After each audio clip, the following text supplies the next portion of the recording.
Ni kongres. Cik kau pakai apa?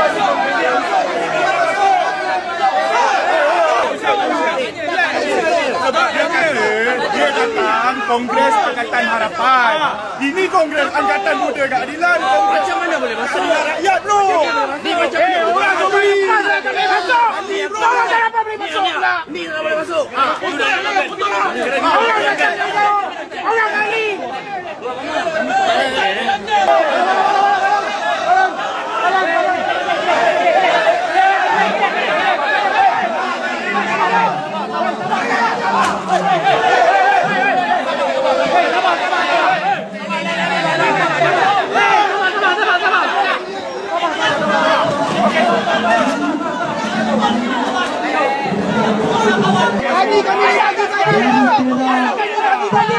Ada sekolah tadi boleh masuk.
Aku tak kuat kena pukul. Aku tak kuat.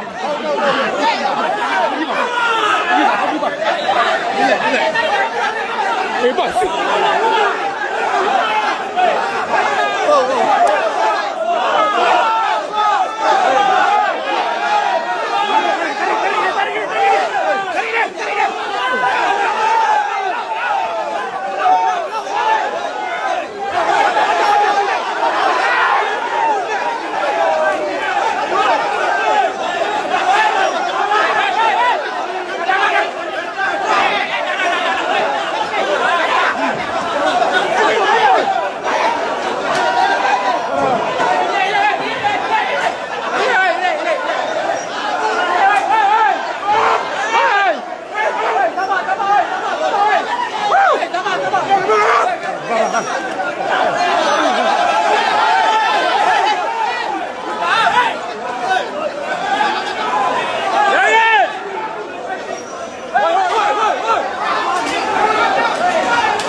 Kongres Pakatan Harapan jadahnya.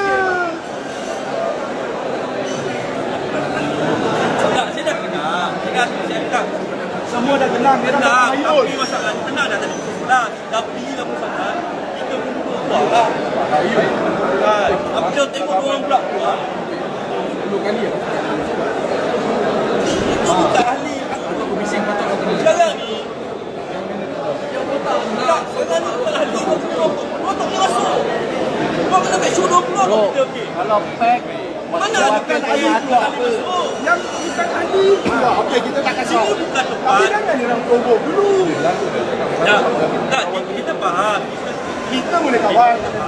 Neraka ni banyak tempat pelajaran. Tapi sini bukan tempat sekolah